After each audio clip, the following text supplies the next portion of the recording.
You're listening to a Shockcast original. Shock. The C Word with Callista.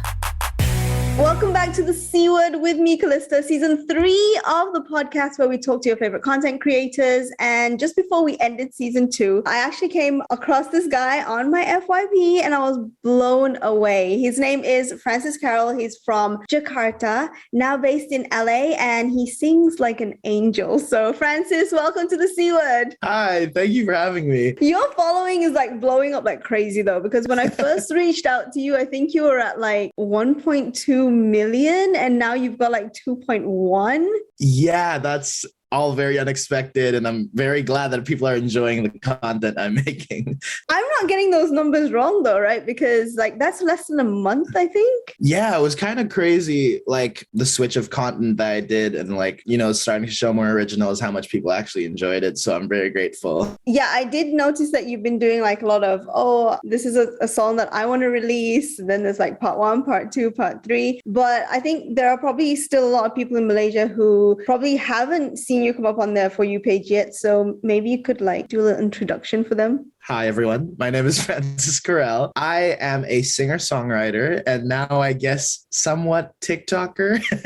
And I came to LA in 2018 for like college with having that idea of that I want to pursue a career in music somehow. And luckily it worked out during the pandemic for me. And I'm very grateful that it did. Oh, okay. So you actually moved to LA not for music initially. The intention was to be in LA for music. I did study a different subject. Like I was like focusing on like biology at first, and then I switched back to like going to music college because I was like, you know what, I need to learn the music business and I need to learn like what songwriting is, because I've really only learned by myself when it comes to like trying to figure out how to songwrite. So I really wanted to know more, and then that's kind of like where 2018 was a switch up for me. When you first moved there and I assume you didn't know anyone yet, how did this whole thing happen, or did it actually all happen on TikTok?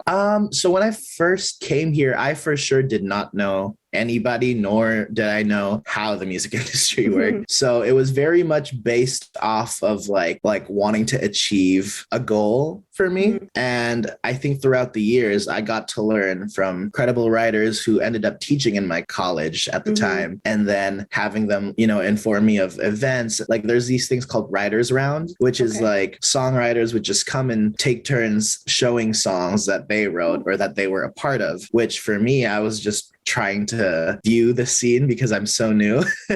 And I got to witness, you know, a lot of amazing writers. And from then that was kind of like, okay, I think I figure out what I need to do for my end. And as soon as I was ready to show the songs I was going to like showcase after I wrote them, the pandemic hit. So that's kind of when between myself and my co-writer, we were both like, okay, let's try figure this out. Cause like, it's hard to reach out to people on social media when one, I was someone just getting started. And yeah, then she actually got me on TikTok. She was just like, you should just start posting on there and start singing. And I was just like, you know what? It's the pandemic. Might as well. And then within a few months, like I just started seeing great things happen on TikTok for me. And I started shifting to being more of like, let me just try playing the creator scene for a bit while also writing songs and trying to do all of that. And then somehow it just worked out. So when you first started posting on TikTok, was it like a different kind of content at first, or was it a different style of posting? I think the one thing that attracted me from TikTok was the duet feature. And so early on, I ended up on like the musician/singer TikTok. I just decided to like duet a few of them. And one of them who I ended up being friends with was like, dude, I'm posting this. Do you want to duet it? And I was like, yeah, of course. So I duetted his video, and like I was so used to just posting and leaving my phone alone at the time that notifications, turning all of that off was not a thing yet for me. And I just saw my phone go crazy. And I realized that my TikTok like video was just going viral. And I was like, oh, so this is how the algorithm on TikTok works. Cause I'm so used to playing on Instagram and YouTube and this never happens, you know? Yeah. Yeah. That's kind of like where I realized like, you know what, maybe I should just try post consistently and see where it leads to. And that's kind of like why I decided decided to dedicate my time to TikTok as well. So which was the song that you duetted that made you go viral the first time? I think the first one was a Billie Eilish song. If I'm not wrong, it was Ocean Eyes. Okay. And it was just like a switch between the guy would sing and then I would come in like the second half of like the verse and we both sang the chorus. And I think people just really enjoyed the harmonies and like the different tones that we had, but somehow could blend. And then the day after that, I was like, I'm going to be consistent. I posted a cover of Dua Lipa's Don't Start Now, but as a ballad, because someone had like a piano and being like, hey, if you're a singer, come sing this song. And I did it. And that also blew up even more. And I was just like, what is going on? I think that's pretty apt though, because I think Ocean Eyes was the song that made Billie go viral as well. Totally, yeah. And apparently also made a bunch of other singers on TikTok really big as well.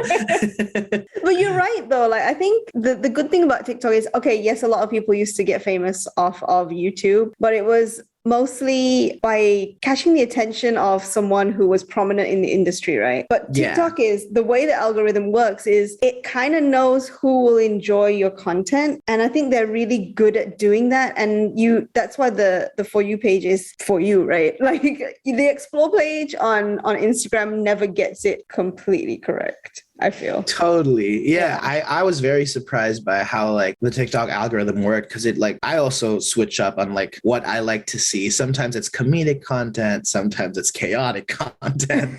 Sometimes it's, music content. And it just happens to know when I'm in those phases based on the stuff that I'm like liking or responding to. So it's really cool how quickly they're able to react to each like specific account too. That's just like, it's created this huge community today on TikTok where everyone's so versatile as well with the different options that they like. For me, it shows me music content. Obviously, that's how I found your account. But it doesn't show me the content where like, hey, you should duet this, because on your bio, I remember you saying you're a singer-songwriter / potato, and potato is the only one that I can relate to. So. Oh no.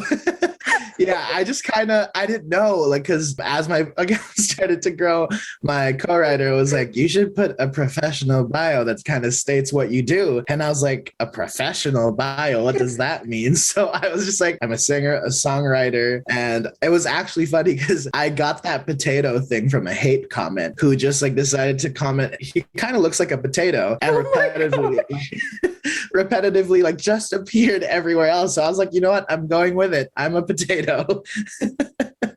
If we go into that, right, how do you deal with all those kind of weird comments though? Because I did see a comment on your page and someone's like, take off the auto tune and then we'll talk. And then you responded with a video and I was like, you tell them, Yeah, I think like I try not to take it personally because knowing society, especially how quick to judge people are, as much as it sucks to see that people comment stuff like that, I do also think about some of these people are like just 15 or like maybe slightly older than that and don't necessarily know the weight of their words.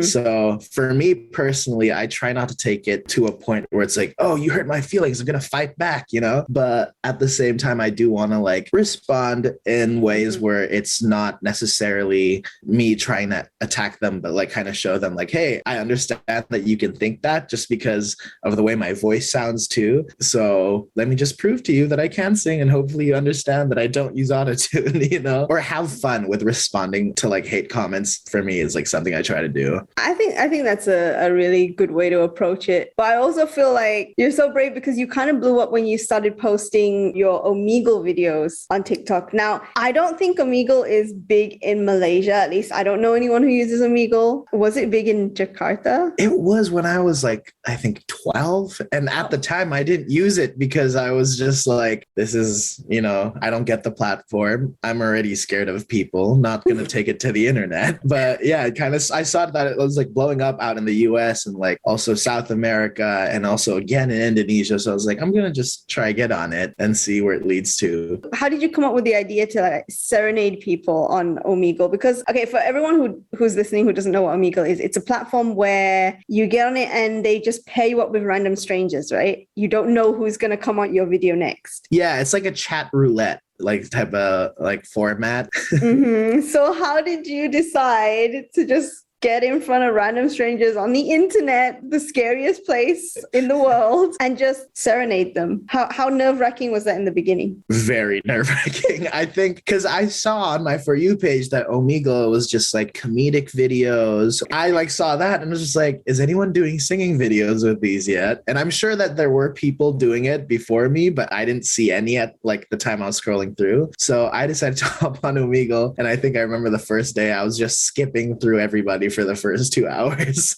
until looking for a friendly face. Yeah, exactly. And I always like held up my guitar because it was kind of like in case I'm like awkward or nervous, I can just grab onto it and skip. But I think I landed on these like 3 girls who were just like sing. And I was like, okay, well, there's my cue. I just played it, I recorded, and I decided to post that video on like TikTok, and I was like, whoa, that's like more than my average views at the time. And so like I posted that Omegle video and I like gained, I think 100,000 people just from that one video. Then I was like, okay, maybe like I should fight my nerves and post another one. And the other video that I posted was this guy who was just very rude, was like swearing at me and like saying like very like rude words. And I kind of just sat frozen because honestly, I wasn't trying to play it cool, but I was just in shock. I was like, that just happened. Oh, so you posted him being rude to you? Oh, yeah. I was like, you know what? I'm going to show that there are people like this who are also, you know, who exist. And I kind of wanted to share the video as in like, you know, even when that happens, don't let it like slow you down or hold you back from what you want to do. And I think growing up in Indonesia, that was like something that I faced a lot. So like that was something that I wanted to introduce into my content as well. And yeah, like people started like defending me and was just like, that guy was just like having a bad day. He doesn't deserve you singing for him anyways. And I was like, wait, these are such nice comments. Did he ever reach out? No, I'm hoping he does because like I'd love to hear his reasoning, but at the same time, I kind of, you know, don't linger on it because there's also just amazing people who do support me. And I try not to think about the people who are constantly rude. Some people don't need a reason though. I think that's what we've learned on the internet. And this being like, we're into season 3, that means I've probably asked this whole hate comment question to about 20 people before you, and everybody has their bad experiences. Like I don't know a single person who has anything online publicly that hasn't had a bad experience online. And I think that's something that I'm not sure whether TikTok is making better or worse, because sometimes it can be really, really bad, but other times you can kind of see people more aware of it now. Yeah, I don't know which way I lean on that debate, whether TikTok is good or bad for cyberbullying. But yeah, I think it's such an interesting like space and like sort of like community, because like everyone's so different and everyone's from like around the world too. People only like, you know, will catch a moment and like justify someone's whole character or personality based off that one 15-second video that they saw of them. You know, the same thing happened to Bella Poarch. Like she blew up off of like bobbling her head, but people were just like, yeah, we can do that too. Like, we're going to hate on her because it doesn't make sense that she's famous. And now she's releasing music and people actually like it. And it's, you know, just, I think there's waves that people just need to push through. Unfortunately, social media is that way. It's not like it's documenting every second of our life. We show 30 seconds to a minute of it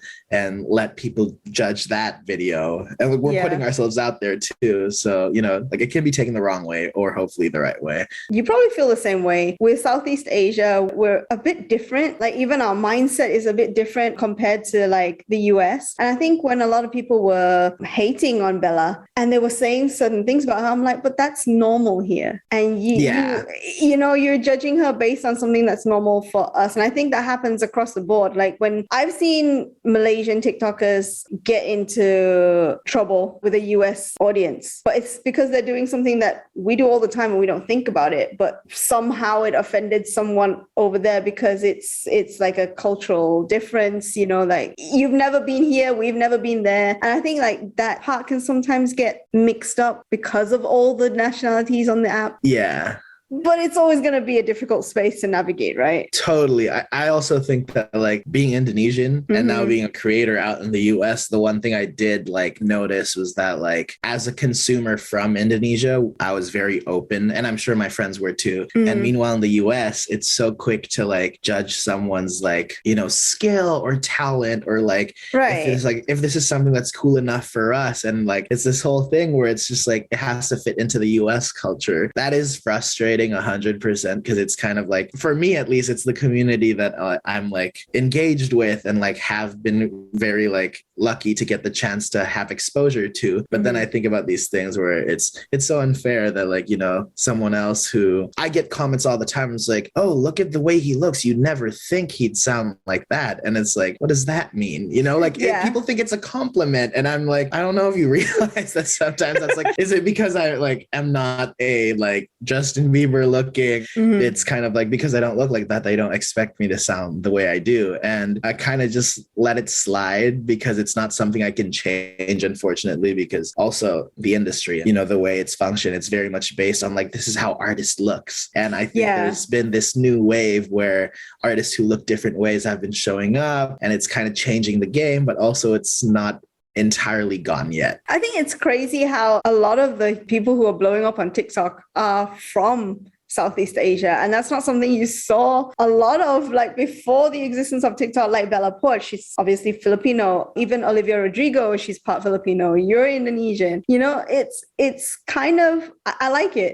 It's opening up a brand new market. Yeah, totally. I honestly like, I think when I first came to LA, it was kind of like just happening too, where like from Indonesia, there was Rich Brian, and then there was also Nicki, who like popped up from 88 Rising, and 88 Rising just like turned to a huge thing as well today, that like I was like, oh my God, look at this, like, you know, a bunch of Asian artists like doing it in the US. And then the K-pop scene just blew up like crazy, you know, and I was just like, this is the time, you know. So I guess that was also kind of like motivation for myself to be like, you know what, just get on TikTok, you know, don't think about it too much. And I was very much just like, post because you like it, don't post for other people to like, which thankfully other people enjoyed it too.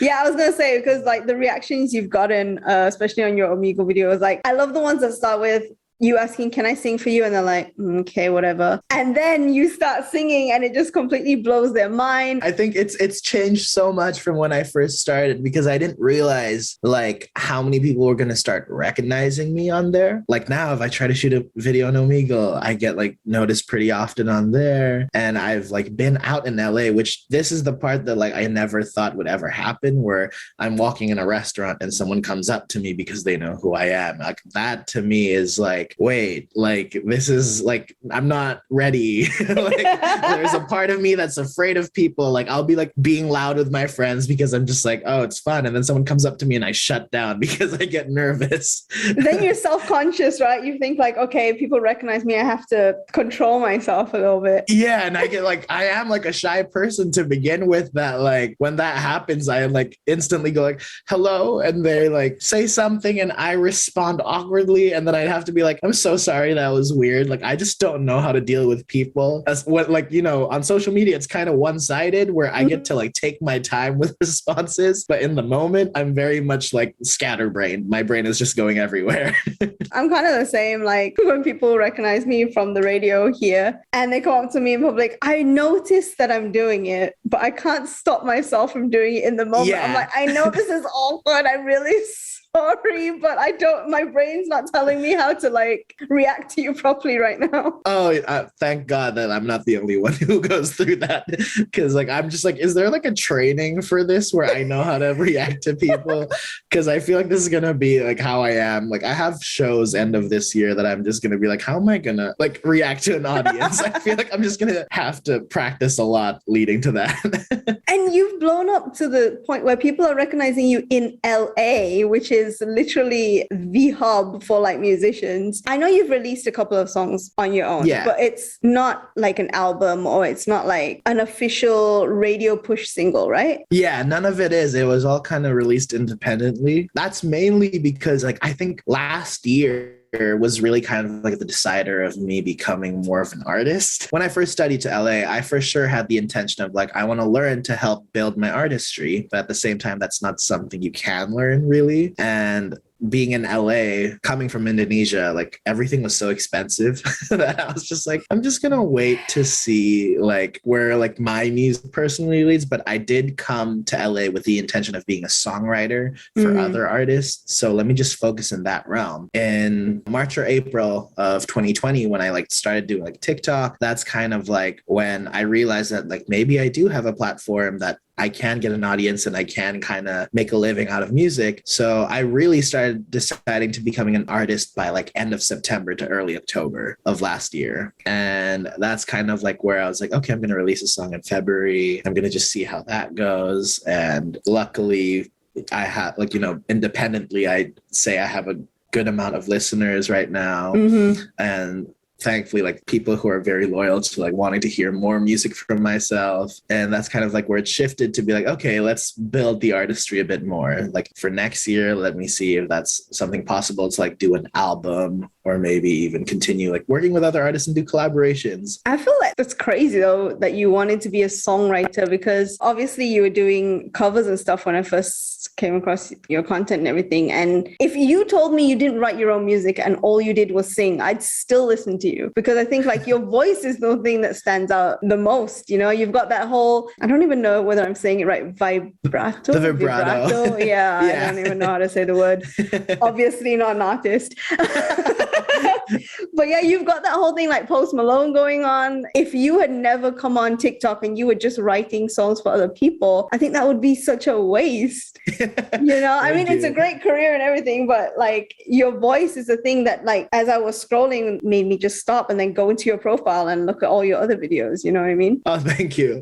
I was just like not sure on like what people would think of my voice to begin with, because I did do covers when I was like younger. But, you know, the exposure that it was at, it was never, it didn't feel realistic to continue to pursue an artist career, where sometimes for the most of it, it's so much more of an investment than like earning anything back. So that too was kind of like the reason why I was being more attentive to like, is it worth being an artist right now? Because unfortunately it costs so much money to like, you know, like it's one thing to write a song, but then it's another to have it produced, to have it mixed, to have it mastered, and then to have it promoted. Like all of that is like stuff that I just never thought of personally that I could like figure out until I figure out like a main job that can help my artistry would be considered the side job. Like that's kind of like how my mindset was. So I shifted everything coming to LA, being like, I feel like it's more likely and more possible for me to pursue a songwriting route, and hopefully that can help support an artist's career. But it kind of just switched. So are you still, because you said you were in college when you got there, right? So are you still in college, or have you finished? Or I'm like currently in a break. And I'm not sure if I'm going to continue, just based off of like, I did the whole classes and being a writer and being an artist thing between this like March to the summer and like June, July. And it was a lot. I think I like was not getting sleep. I was not being able to focus on either subject, if that's like my school stuff or even like focusing on like writing for myself and writing for other artists and just continuing to build a career. Like I realized that like, oh, this is a lot more than I expected. So with that in mind, I kind of realized that I talked a lot with like my teachers as well, which I'm not going to say their names because I don't want to get them in trouble. And they kind of were like, you know, like at the end of the day, you are here studying to pursue what you currently have. If you have gotten enough of what you've got, it's like, you should pursue the career that's already working out, because at the same time, as you're doing stuff in the industry, as you're pursuing your career, you're also continuously going to learn. So that's kind of like what clicked to me. And that's what shifted my mindset from like fully graduating first and then getting this to work out. Because also I completely understand that like, I don't know how long this is going to last, or if this is something that will like go away by next year, or like even a few months from now, or possibly a few weeks from now, you know, like all that stuff is so unpredictable that I do want to like make the most of what I currently have. And unfortunately, that does mean that school can be a bit of a sidetrack of my current situation. But also I'm very much not like always acknowledging school. I for sure am thinking of like, let me just go with this first now. And maybe later on in life, I can come back and graduate and finish college and everything. As much as we want to, we can't like manipulate timelines, right? Like if something's meant to happen now, you just gotta grab onto it and go along with it. Like you can't be like, oh, wait, hold on. Let me just stop the hype train for a while. I just need to graduate, you know? Totally. Yeah. I mean, I've learned so much from like the people I've been working with and networking with and getting to know and also teaching me. To me, it's just as valuable or sometimes even more valuable than the stuff that like I learn at school. Mm-hmm. You've actually gotten some pretty famous Instagram followers as well, right? Like I was reading Benny Blanco followed you, BB Rexa, Zed. Have you met any of these artists yet? Just because everything was based on social media for a while because of the pandemic, I like have personally just like gotten to know them on like through the phone. I have their numbers and everything. So it's like people that I'm just like, hey, like thanks again for the follow. I appreciate it. And they are the nicest of like being like, hey, look, we think you're dope. We think you're super cool. Would love to hear what you have. And I'm like, okay, cool. I'm sending you a list. And yeah, like I've gotten great advice from a lot of these people I looked up to who also never in my life did I think would I get the opportunity to personally have a conversation with them, nor like get advice from them on like what I'm currently doing. So I'm very like surprised by how I didn't know that when my social media blew up, it would also kind of like blow up in the scene of other artists too that noticing me. And every time I never find out from myself, like personally, it's always like one of my followers or one of my like fans being like, did you know that this person follows you? And I'd be like, wait, what? I think it makes me feel so bad, but I wasn't even following Zed when I saw him follow me. And I was just like, I'm a terrible person. Zed follows me and I don't follow him. Like I'm literally his fan. I listened to his music growing up. How am I not following him? And that was kind of like the first people that I was really just like, I think Zed and everybody else was mainly through Instagram, which kind of like came along more in like 2021, I want to say. Back in the TikTok phase where I completely only focused on TikTok, I had like Megan Trainor, Andy Grammer on there too, who have been like so supportive of like my career to this day. And I very much like go to them every time. I'm like, hey, I know like you're busy and I don't want to bother you, but I just wanted your thoughts on this. And they're the best.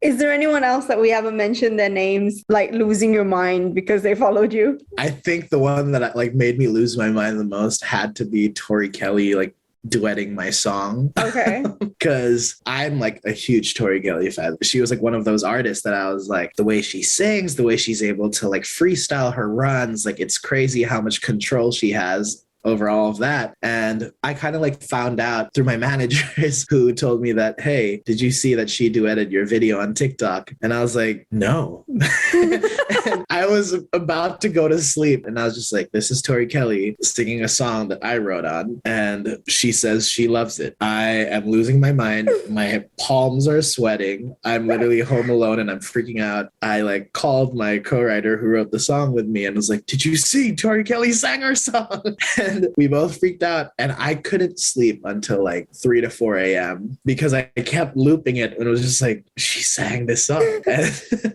I also still like woke up very early and like was just still freaked out, like kind of in a spiral of what is going on. And then I saw that like she messaged me and was just like very like nice, being like, hey, I just want to know your song's amazing. You're an amazing writer, blah, blah, blah. And I was like, oh my God, thank you. You have no idea how much you're like literally one of like the top 5 people that I look up to. And that just like meant so much to me. Who would you love to notice you next? Because you said you're top 5 people, right? So I'd have to say it's Julia Michaels, John Bellion, Bruno Mars, and Ed Sheeran. Between those 5 people, I like have something I take away from each of them that like inspired me as an artist and as a writer today. So I like, it's kind of like weird where it's just like, can I get all 5 to notice me? Which is also like, I bet you can. A weird egotistical like bucket list thing that I have going on, you know? Everybody has one. Like anyone who says they don't is lying. No, I'm glad that like I hope it doesn't come off the wrong way, but I genuinely just like those people did shape me into the artist that I'm still trying to be, you know, and like constantly like listening to the stuff that they work on. Like John Bellion is huge in the writing scene, so is Julia Michaels, where it's like from those people I have so many takeaways from like the song that they write that I'm like, oh, that's such a cool analogy that they did. That's such a cool way to phrase a sentence. That's such a cool way to, you know, have a rhythmic pattern in a song where I'm just very like, again, the learning side never stops on my end. I mean, Ed Sheeran always has his mixtape collections come out with like a lot of random people they collabs with. So who knows? Hopefully, if that ever comes by, I will probably just be crying. Like we're trying to record the vocals, I'll be crying. I'll be like, let's use that take. This is like, let's make him sound like he's crying the entire time because he actually is. But you have got a lot of your original music out. You've been teasing one, right? There's like 7 parts that you've put out.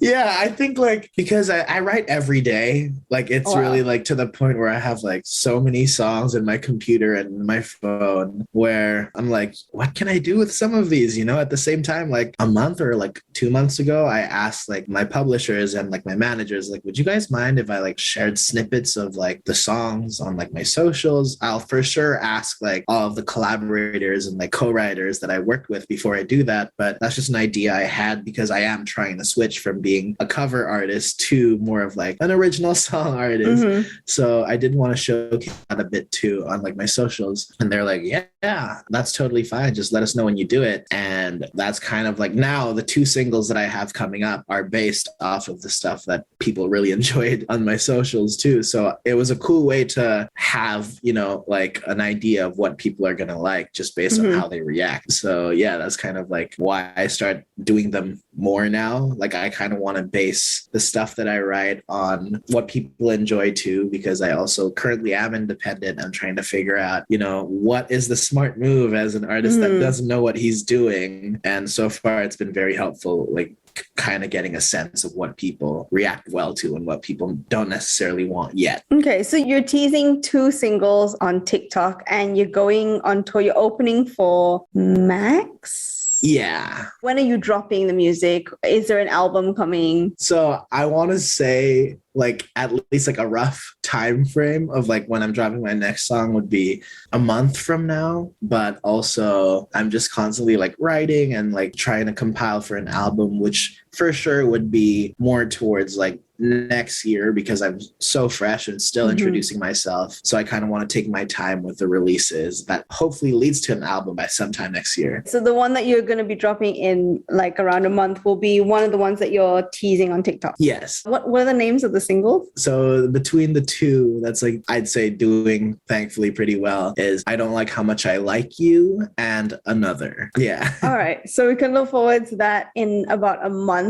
And you're going on tour in 2 months? Like early to mid-November. Okay. Will you just be singing like your 2 songs? Will you be doing covers? Like what's the plan? Well, I for sure hope that by then I'd have like a few more stuff released. So okay. I will be performing the songs that I have released as well, performing stuff that like also aren't released yet just to test out the crowd because this is also going to be the first time I'm performing in front of like a live crowd in the US. Did you perform in Jakarta before? I did, but it was like, I don't know if you guys have this in Malaysia, but we had these like school to school events where like at the time I kind of was doing like covers on YouTube and I wasn't like big. I was just an option of like for schools because, you know, schools also have a budget. So there's like, let's get this guy. He's not expensive because we already got the big performer and let's get a bunch of like smaller performers to open up before that. So I did a lot of like school to school performances. I also did a lot of features growing up. So when the artist that I had a feature on would perform, I'd be invited to certain shows. So I had experience there, but I mean, based on coming to shows here and watching shows here, I would say that it is very different, like crowd wise. So that is something I'm like nervous and excited about. But yeah, for the most of it, nervous. Yeah, I can imagine it's a pretty different vibe. Like, yeah. I've never been to a show in Jakarta, but I imagine it's not much different from Malaysia. Have you been to Malaysia? I have once in, I think 2016 or like early 2017. I kind of had a collaboration with this company and they flew me out to Malaysia. I was freshly signed to them from Jakarta. So I went to Malaysia and performed there. And that was like kind of like my first experience of performing outside of like the country by myself. Was it in KL? Yeah, it was. Okay. I was not in KL in 2016, so I probably wouldn't have seen. But yeah, I'm from another part of Malaysia. But so I hadn't moved here yet, so I probably wouldn't have seen that. But I feel like I have heard of that company, so it might still be around. Yeah. To me, like I can't even remember what I had for breakfast the other day, so I'm trying my best to recall. Okay. I don't want to keep you too long, but before I let you go, I wanted to ask, and feel free to say no, would you be up for singing a little part of your new single? Yeah, I can try. Let me see if I love that your guitar's like just right next to you. You don't even have to stretch. I have a very small room, so everything is very compiled in one area. You're just like, yep. Yeah, it was just right there. So I was like, let me see if I know the chords. All right, I'm just going to do the chorus of it. So this is the chorus of I Don't Like How Much I Like You. Hopefully I can reach it right now. I'm not sure where my voice is at. I'm sure it's going to be great anyway.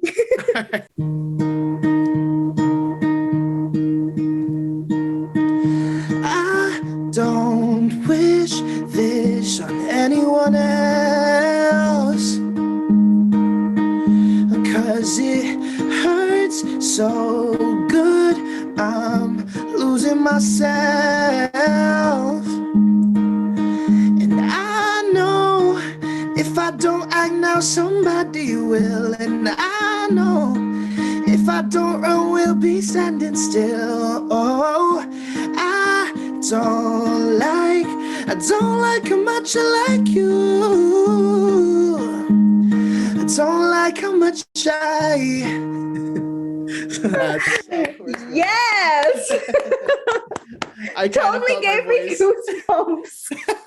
Thank you. I felt like my voice cracking up in the beginning, and I was just like, no, don't crack up now. It's quite late where you are now, though, right? Yeah, also, I like kind of, when I'm home alone, I tend to not talk, and then like my voice just goes croaky. I get it. We're still in lockdown over here, so I can just go days without talking to anyone. So. And I just remember, like, probably should try rehearse, every now and then singing. Just in case. Just in case. Some random now that I know. on a podcast and asks you to sing. Oh yeah, should have for sure thought of that through. Well, thank you so much. That was amazing. Thank you. Thank you for having me again. No problem. And if you have not heard Francis, please go and follow him everywhere. I think you are the same username across all platforms. I'm the same on YouTube and TikTok, which is Francis Karel Official. Aside from Instagram, which is just Francis_Karel. I should probably change that too. But yeah, that's my socials. All right, please go follow him. He'll be dropping music in about a month. And also, hopefully, we can hear you on Hits, which is the radio station that I'm on. So, hopefully. That would be amazing. It would be. All right. Thank you so much for your time, Francis. See you next episode. All right. See ya. The C Word with Callista.